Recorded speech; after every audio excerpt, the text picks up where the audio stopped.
आइए परमेश्वर के वचन में जाने से पहले हम प्रार्थना करें। पिता परमेश्वर, हम तेरे नाम को धन्यवाद देते हैं। तेरे वचन में तूने कहा कि आदि में शब्द था, शब्द परमेश्वर के साथ था और शब्द परमेश्वर था। पिता परमेश्वर, जैसे तेरे मुंह से निकले हुए शब्द आज सुनते हैं, सच्चाई हमें समझने दे। और उस वचन के द्वारा, जैसा तेरे वचन में तूने कहा है, दाई वर्ड गिव्स लाइफ, तेरे वचन के द्वारा तू हमें जीवन दे, ऐसी प्रार्थना मैं करता हूँ।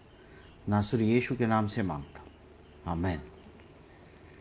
तो आज हम देखेंगे 7वीं और आखिरी कलीसिया है, लौदीकिया की कलीसिया। तो वचन में जाने से पहले कुछ शास्त्र भाग हम पढ़ेंगे। प्रकाशित वाक्य 3रा अध्याय 14वें वचन से आगे मैं पढ़ूंगा 22 तक। लौदीकिया की कलीसिया के दूत को यह लिख, जो आमीन और विश्वास योग्य और सच्चा गवाह है और परमेश्वर की सृष्टि का मूल कारण है, वो यह कहता है, मैं तेरे कामों को जानता हूँ कि तू न तो ठंडा है न गर्म। भला होता कि तू ठंडा या गर्म होता, इसलिए तू गुनगुना है और न ठंडा है न गर्म। मैं तुझे अपने मुंह से उगलने पर हूँ। तू कहता है कि मैं धनी हूँ और धनवान हो गया हूँ और मुझे किसी वस्तु की घटी नहीं, और यह नहीं जानता कि तू अभागा और तुच्छ और कंगाल और अंधा और नंगा है।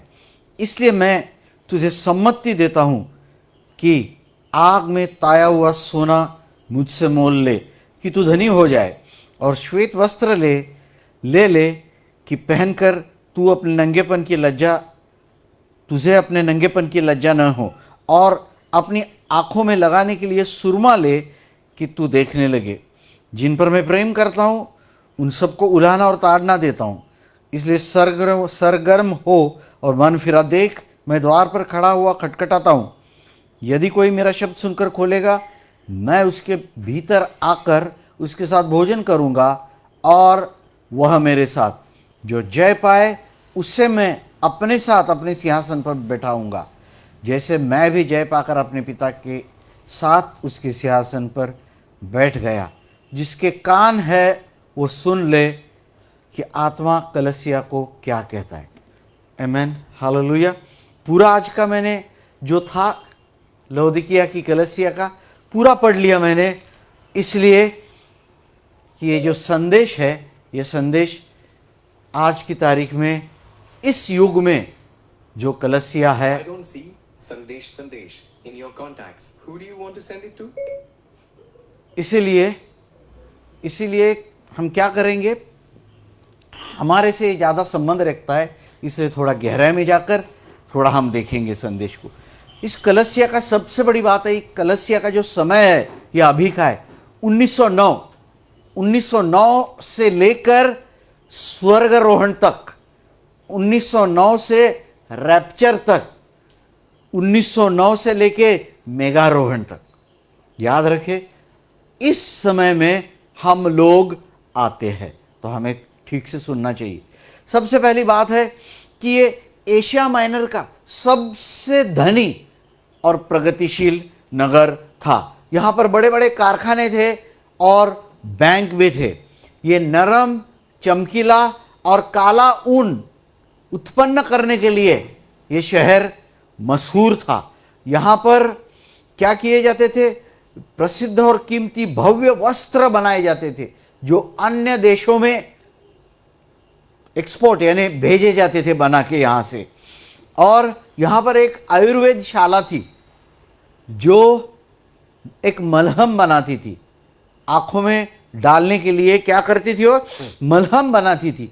वो मलहम केवल मलहम के रूप में, जेल के रूप में नहीं था, टैबलेट फॉर्म में भी वो मलहम बनाया जाता था, और दुनिया भर और संसार में इसको भेजा जाता था।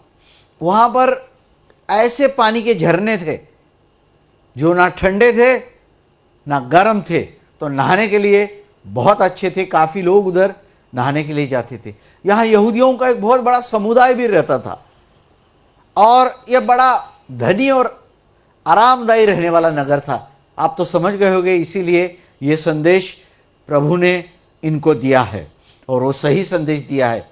ये इफिसुस से 90 मील पूर्व पर था और फिलाडेल्फिया से 45 मील दक्षिण में था ये। और इसका अर्थ है लोगों का न्याय। लौदीकिया शब्द का अर्थ है लोगों का न्याय। इसकी स्थापना एंटियोकस II ऑफ सीरिया का अंतिकुस II ने इसकी स्थापना की और अपनी जो पत्नी थी उस पत्नी का नाम इस शहर को उसने दिया। यह उसका इतिहास मैंने आपको बताया, क्योंकि परमेश्वर ने इसको जो संदेश कड़क दिया है, क्योंकि बड़ा धनी बड़ा आरामदायी रहने वाला ये शहर था। अभी हम प्रस्तावना देखेंगे, वचन 14 मैं फिर से पढ़ता हूं।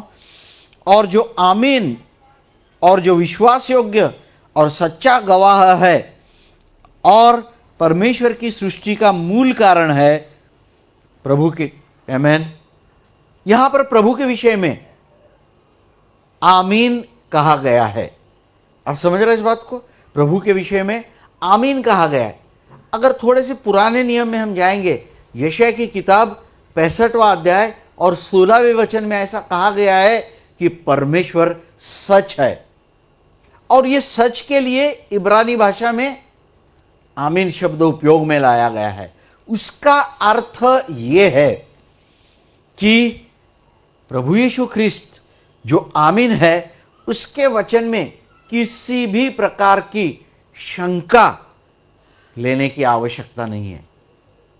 आमीन भी है और वो सत्य भी है और उसका वचन संपूर्ण रीति से सच मानने के लिए योग्य है।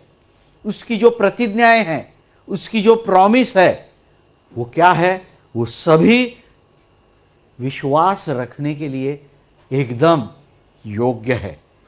अभी अगर हम पढ़ेंगे, जैसे यूहन्ना के 3 अध्याय में यीशु ने कहा है, मैं तुमसे सच सच कहता हूं। आपने जाना होगा ये शब्द यहां पर सच सच 2 बार आया होगा। तो यूनानी भाषा में ये जो सच सच शब्द है, इस सच सच शब्द के लिए आमीन काम में लाया गया है। अगर ये तीनों चीजों को हम एक करेंगे तो उसका अर्थ यह है कि यीशु के लिए, यीशु तो एक सच्चा गवाह भी है और यीशु ने खुद कहा है कि मैं मार्ग सत्य हूं। तो यीशु के लिए जैसे सच्चा विश्वास योग्य गवाह भी कहा गया है, तो उसका एक कारण है। सारी सृष्टि जो है, सारी सृष्टि में जो भी चीजें बनाई हुई है, चाहे स्वर्ग हो, चाहे पृथ्वी हो, चाहे देखी हो, चाहे अनदेखी हो, उसी के द्वारा, उसी के लिए सब चीजें बनाई गई है। जैसे कलसियों की पत्री 1 अध्याय 15 से 19 वचनों में ये कहा गया है।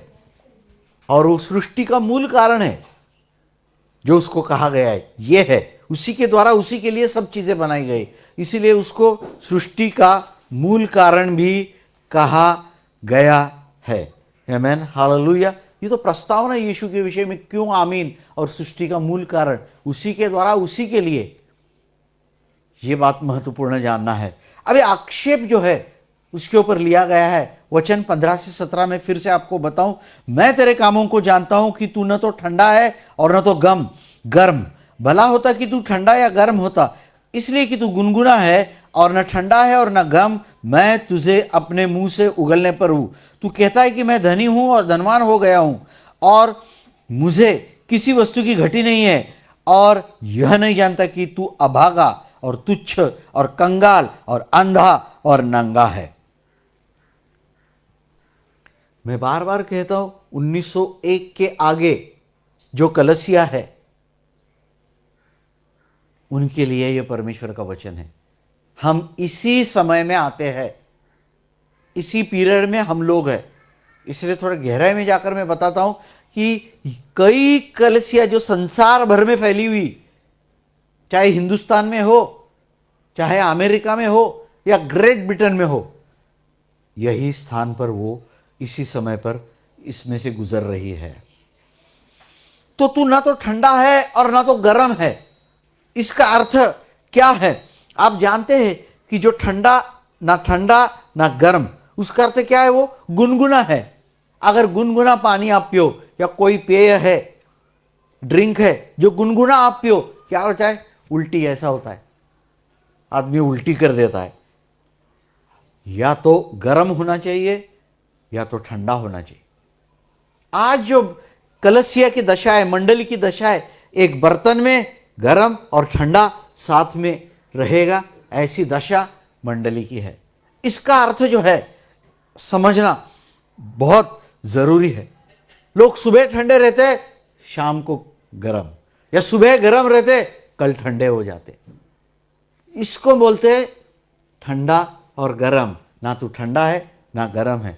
अभी मैं एक उदाहरण आपको देता हूं, बिल्कुल सही उदाहरण देता हूं तो आपकी समझ में आएगा कि ये ठंडा गर्म क्या है। रविवार को सुबह मंडली में, चर्च में, कलसिया में आए, हाथ उठा करके आराधना की, गीत गाए, प्रभु की स्तुति की। फिर उसके बाद प्रभु भोज था, मेज में हाथ डाला, पश्चाताप किया। चर्च छूटने के बाद प्रेज द लॉर्ड, सबसे गले मिले, और शाम को सिनेमा घर में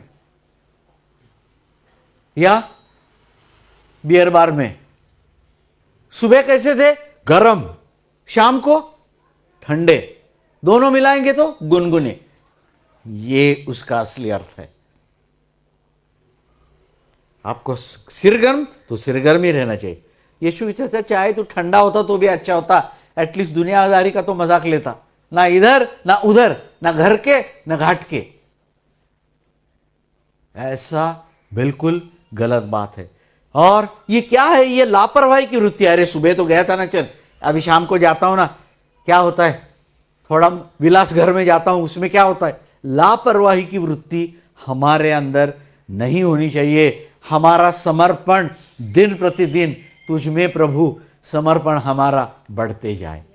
आमेन, हालेलुया। ये बड़ी महत्वपूर्ण बात है। कभी ऐसा मत करना, कभी ऊपर कभी नीचे, कभी ऊपर कभी नीचे। संडे मॉर्निंग एकदम चरम बिंदु, पीक, क्लाइमैक्स। ना ना ना ना, ये बात गलत है। ना ठंडा ना गर्म। इसको बाइबल में कहा गया है 2 तिमोथी 3 अध्याय 5वें वचन, having the form of godliness denying it's power. भक्ति का वेश तो है परंतु सामर्थ्य नहीं है। कौन सी सामर्थ्य? इसका उल्लेख आपको रोमन्स 1:17 में मिलेगा। Gospel is the power of God for salvation. जो सुसमाचार है उद्धार करने के लिए परमेश्वर का सामर्थ्य है। यह सामर्थ्य वहां पर नहीं होगा। ये चर्च में कोई मंडली का उद्धार नहीं हो सकता है, ना ही कोई नया आत्मा आ सकता है, बल्कि जो है वहां से धीरे धीरे निकलने की संभावना भी रहती है। इसलिए याद रखें, परमेश्वर ने कभी इसको लाइक किया नहीं है और अप्रूव किया नहीं है। दूसरी बात, तू कहता है कि मैं धनी हूं। ये झूठ और गलत एक अभिमान है, धनी हूं। याद रखिए, संसार की संपत्ति, पैसे, प्रॉपर्टी, बड़ा नाम, बड़ी कुर्सी, अधिकार, यह आपको बड़ा नहीं बना सकती कभी। यही यीशु यहां पर कह रहा है। यहां जो ये कहते कि तू कहता है कि मैं धनी हूं, उसकी संपन्नता ही उसकी निर्धनता है, क्योंकि उसने क्रूस के सामर्थ्य को खो दिया है। बड़ी महत्वपूर्ण बात है। आजकल लोग अपना भरोसा क्रूस के सामर्थ्य के बदले में किसी और चीज पर रखने लगे। एक ही चीज दुनिया में काम आएगी, वो है प्रभु यीशु मसीह की क्रूस की सामर्थ्य।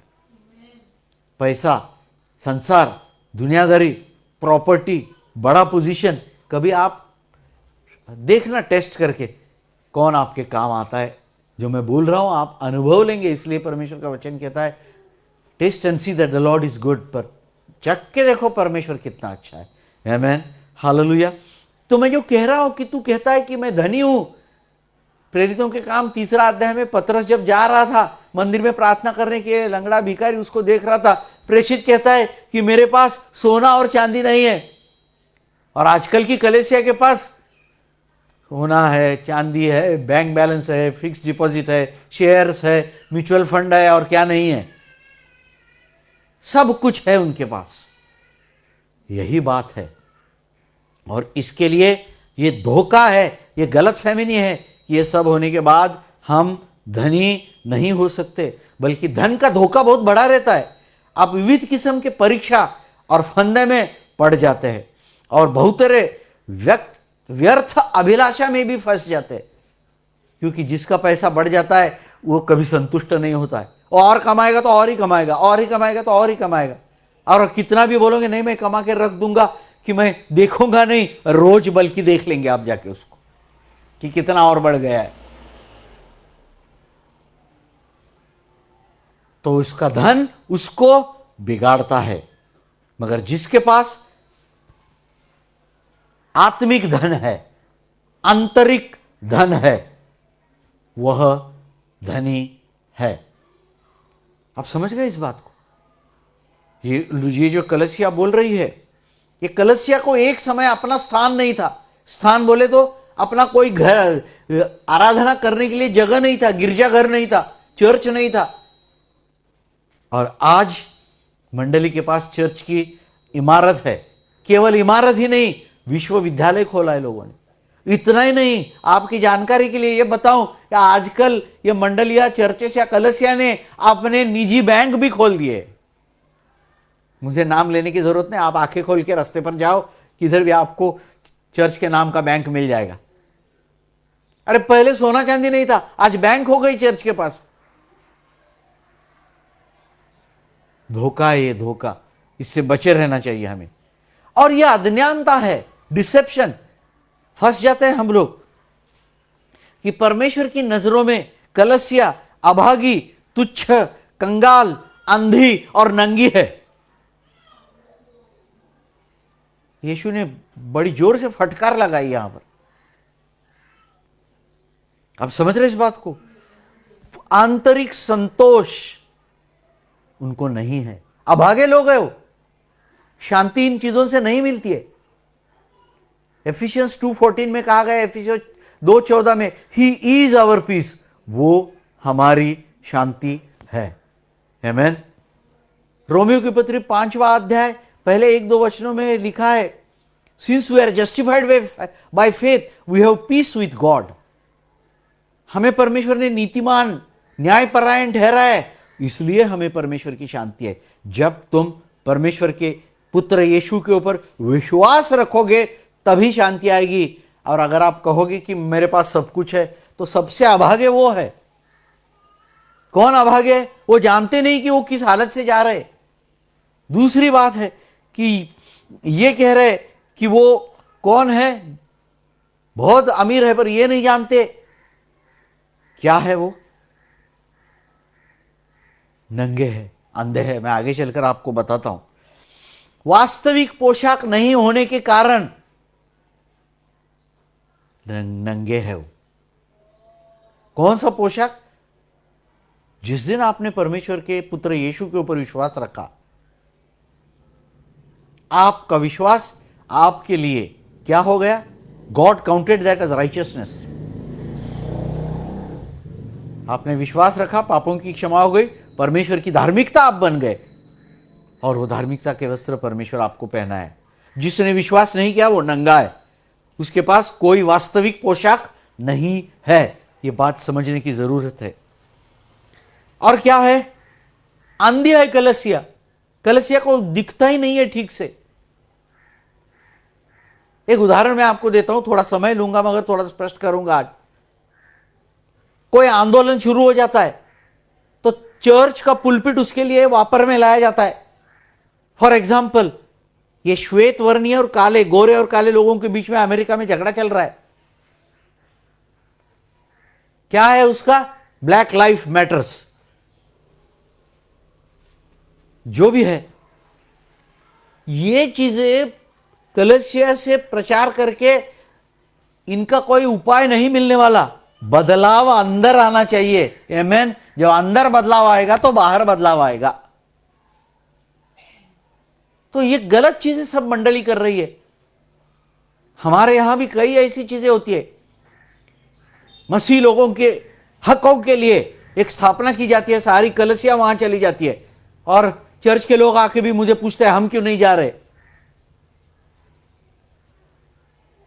और परमेश्वर का वचन कहता है, अभी हमने गाना गाया, डरो मत तो चुपचाप खड़े रहो। और इधर तो हम हमारी एक संगठन बना के फाइट फॉर राइट, हमारे हकों के लिए हमें झगड़ना चाहिए। परमेश्वर ने किधर कहा है बाइबल में? पुलपिट गलत काम के लिए मत वापरो। अगर वापरा जा रहा है उसका अर्थ है लौदीकिया की कलीसिया है, उसके भागीदार मत बनो। बड़ी जोर से यहां पर फटकार है। परमेश्वर ने उसको क्या सम्मति दी है? आग में ताया हुआ सोना तू मुझसे मोल ले।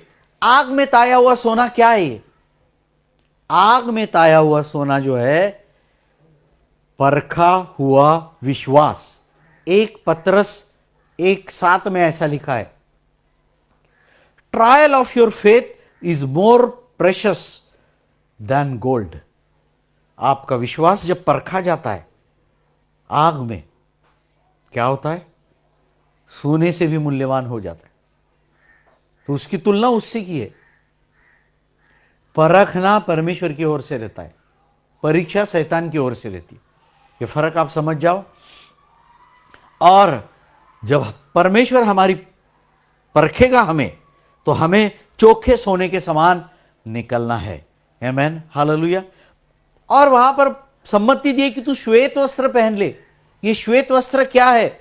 श्वेत वस्त्र पवित्रता एवं सिद्धता को दर्शाती है, पवित्रता को दिखाती है, सिद्धता, तैयारी पूर्ण है उसको दिखाती है।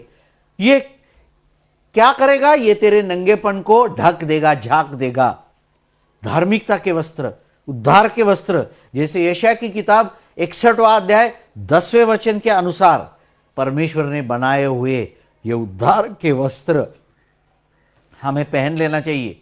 कैसे? जैसे दूल्हा और दुल्हन सजते हैं अपनी शादी के लिए, उस समान इस वस्त्र पहन के, विश्वास का, धार्मिकता का, न्यायपरायणता का वस्त्र पहन के हमें तैयार हो जाना चाहिए।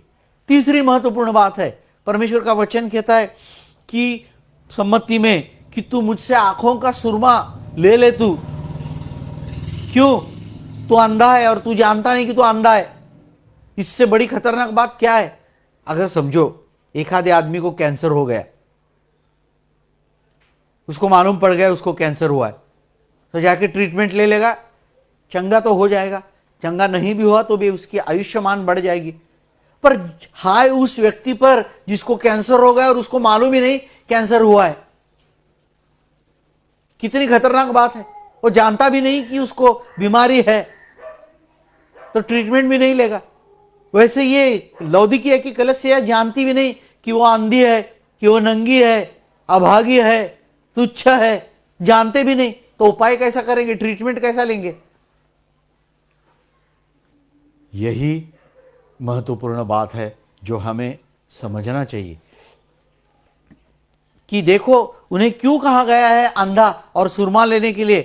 करंथियों की पहली पत्री 2 अध्याय और 14वें वचन में बाइबल में स्पष्ट रीति से कहा गया है कि शारीरिक मनुष्य जो है वो परमेश्वर की आत्मा की बातें नहीं समझता है। आत्मा की बातें नहीं समझते हैं लोग, जो शारीरिक मनुष्य है, जो शारीरिक रीति से है। तो यह बड़ी महत्वपूर्ण बात है कि हमारे अंदर की आंखें खुलनी चाहिए, हमारा नया जन्म होना चाहिए आत्मा के द्वारा। तभी हम देख सकेंगे कि हम अंधे हैं, नंगे हैं, कपड़े नहीं है और भिखारी है। जब नहीं होगा नया जन्म, कोई चांस नहीं है। इसीलिए भजन संहिता रचने वाला 119 और 18वें वचन में कहता है, open thou mine eyes that I may behold the wondrous things out of thy law. क्या तू मेरी आंखों को खोल दे ताकि मैं तेरे वचन में से अद्भुत बातें देख लूं। आमेन। हालेलुया। तो आंखें खुलेंगी आत्मा की, तभी अंधापन निकल जाएगा। आमेन। जो परमेश्वर को नहीं जानते, जिनका नया जन्म नहीं हुआ, जिनके आत्मा की आंखें नहीं खुली, वे सब अंधे हैं।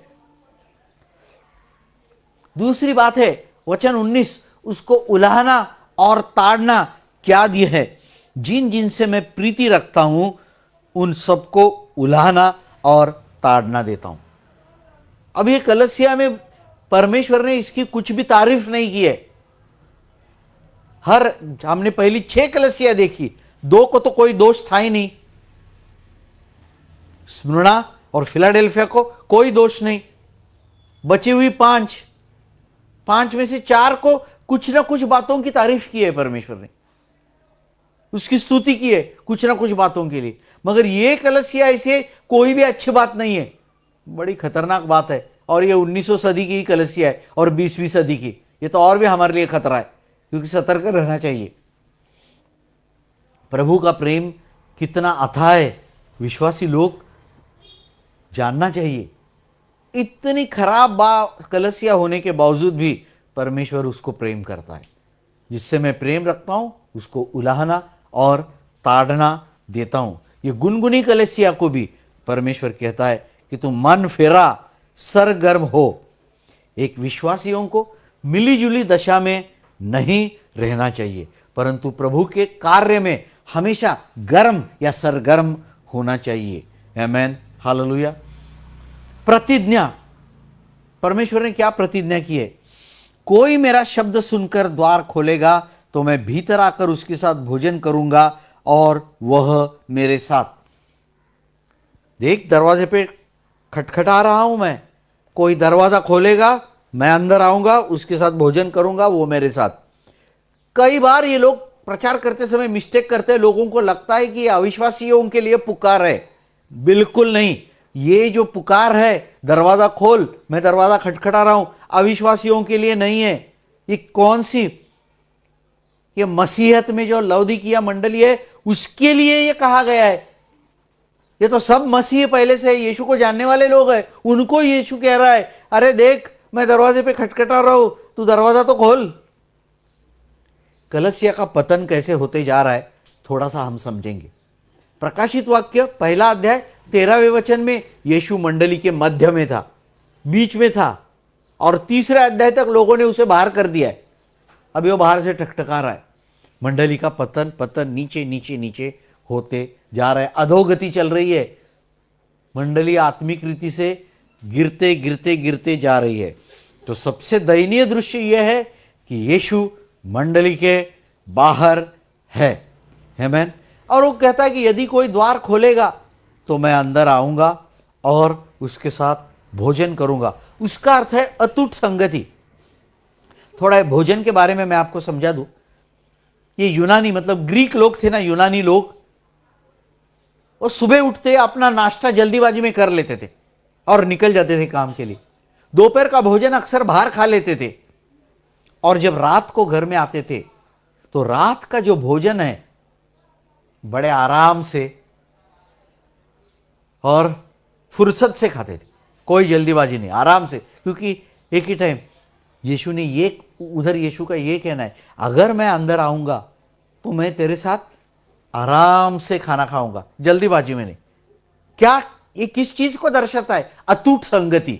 ये कहने का अर्थ है मेरा, अटूट संगति को, ये आराम से, फुर्सत से, कोई जल्दीबाजी यहां पर नहीं होगी।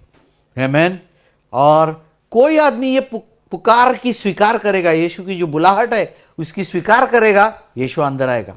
और कोई तिरस्कार करेगा उसकी, नहीं खोलेगा दरवाजा, यीशु अंदर नहीं आएगा। क्यों? क्योंकि ये जो दरवाजा है ये अंदर से खुलता है। अब समझ जाओ मेरी बात। दरवाजा क्या है? अंदर से खुलता है। ये क्या है? एक किला है, और एक किला, उसका मालिक वो मनुष्य है, और वो मनुष्य को वही फाटक खोलना पड़ेगा, बाहर से कोई खोल नहीं सकता है। और जो द्वार खोलेगा उसका क्या होगा? जो द्वार खोलेगा, ठीक से सुने, जो द्वार खोलेगा वो सब लोग स्वर्ग में उठा लिए जाएंगे। द्वार नहीं खोला तो पृथ्वी पे रहो। उसके बाद एंटी क्राइस्ट विरुद्ध मसीह आएगा और यहां पर जो सब हंगामा होगा उसमें से गुजर के जाना पड़ेगा। तो याद रखें, जो जयवंत है वो स्वर्ग में जाएंगे और प्रभु यीशु मसीह के साथ सिंहासन पर बैठेंगे। उसका अर्थ क्या है? मसीह की बराबरी का स्थान उनको दिया जाएगा। याद रखें, कोई बराबरी का स्थान देता नहीं। इस बात को मैं दोहरा रहा हूं, कोई आपको बराबरी का स्थान किधर भी नहीं देगा। फिरौन ने यूसुफ को बहुत बढ़ाया, मगर उसको अपना रथ नहीं दिया, दूसरा रथ दिया। और यहां पर प्रभु यीशु मसीह गादी पर, उसकी गद्दी पर अपने साथ हम लोगों को बिठाने वाला है। आमीन। तो क्या करें?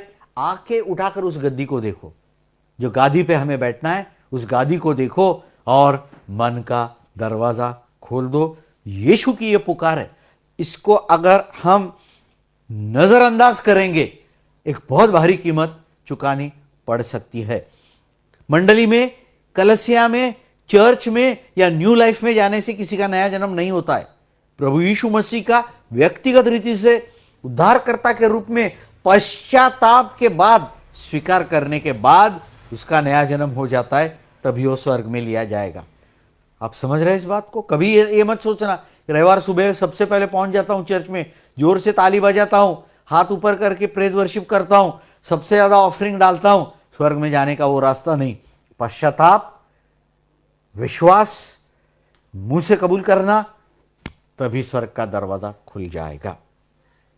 मैं इसलिए बार बार बता रहा हूं, इस बिंदु पर कलीसिया अदृश्य हो जाती है, गायब हो जाती है कलीसिया। अब इसके बाद हम कलीसिया के बारे में पढ़ेंगे नहीं। सीधा कब पढ़ेंगे? 19वें अध्याय में। तीसरा अध्याय आज हमने खत्म किया। चौथे अध्याय में कलीसिया का नाम है क्या? बिल्कुल नहीं, 19वें अध्याय तक। तो फिर कलीसिया जाएगी कहां? अभी ये बताया मैंने, प्रभु यीशु मसीह के साथ उनका मेघारोहण होगा। बादलों पर मेरा यीशु आने वाला है और क्या करेगा? इन मंडली को लेके स्वर्ग में चला जाएगा। बाकी मैंने पिछले बार आपको बताया था, सारदीस की कलीसिया से 2 निकले थे, लौदीकिया और फिलाडेल्फिया, स्मुर्ना, और इनके भी जो लोगों ने पश्चाताप किया है, सभी लोग स्वर्ग में जाएंगे। और जो लौदीकिया की कलीसिया के जो लोग दरवाजा नहीं खोलेंगे और जो अन्य लोग हैं, वो इधर ही रहेंगे। फिर क्या करेंगे? वो एंटी क्राइस्ट, विरोधी मसीह का सामना करेंगे और परमेश्वर का जो न्याय का समय है, ट्रिब्यूलेशन, जो कि बड़ा खतरनाक समय है, उसमें उन लोगों को इधर रहना पड़ेगा। 17वें अध्याय में आप एक संगठन देखेंगे मसीह लोगों का। याद रखें, वो संगठन है, कौन सा संगठन है? एक विश्वव्यापी, सार्वभौमिक, एकीकृत, नामधारी मसीह संगठन है। नाम के लिए मसीह, नया जन्म हुआ ही नहीं। अंधे, समझ गए ना, अभागे, भिखारी, जो यीशु ने कहा है वही लोग हैं उसमें, नया जन्म कभी हुआ नहीं उनका। ये लोग रहेंगे। इसीलिए मेरे प्रियजनों, यीशु की पुकार है कि वो दरवाजा ठकठका रहा है, उसकी पुकार है, वो आपको बुला रहा है। यीशु बुलाता तुझे, क्या बुला रहा है? दरवाजा खोल। अगर कोई दरवाजा खोलेगा, उसका नया जन्म हो जाए। और ये किसको पुकार है? कलीसिया को है, अविश्वासी लोगों को नहीं है। जो यीशु को जानते हैं उन्हीं के लिए ये पुकार है कि तू सिरगर्म हो, या तो ठंडा या गर्म, गुनगुना मत रहे, सिरगर्म हो, उसके लिए ये पुकार है। आमीन। आइए, परमेश्वर आपको इस वचनों के द्वारा आशीष दे। आइए हम प्रार्थना करें। पिता परमेश्वर, तेरे वचन की पुकार आज हमारे पास आई है। अगर कोई द्वार खोलेगा, मैं भीतर आऊंगा और उसके साथ भोजन करूंगा। पिता परमेश्वर, होने दे, आज हम सभी लोगों का मन परिवर्तन होने दे, उनका समर्पण बढ़ने दे। तेरे लिए हमेशा सिरगर्म तू उनको बना। और प्रभु, हमेशा तेरे काम में दिन प्रतिदिन आगे ईमानदारी, वफादारी, विश्वास योग्यता के साथ आगे बढ़े, ऐसा होने दे, ऐसी प्रार्थना मैं करता हूँ। प्रभु तेरी कृपा सबके लिए पर्याप्त है, तेरी कृपा के द्वारा और पवित्र आत्मा के द्वारा ये काम होने दे, ऐसी प्रार्थना मैं करता हूँ। तेरे नाम को धन्यवाद देता हूँ। नासुरी यीशु के नाम से मैं मांगता हूँ, आमेन, आमेन।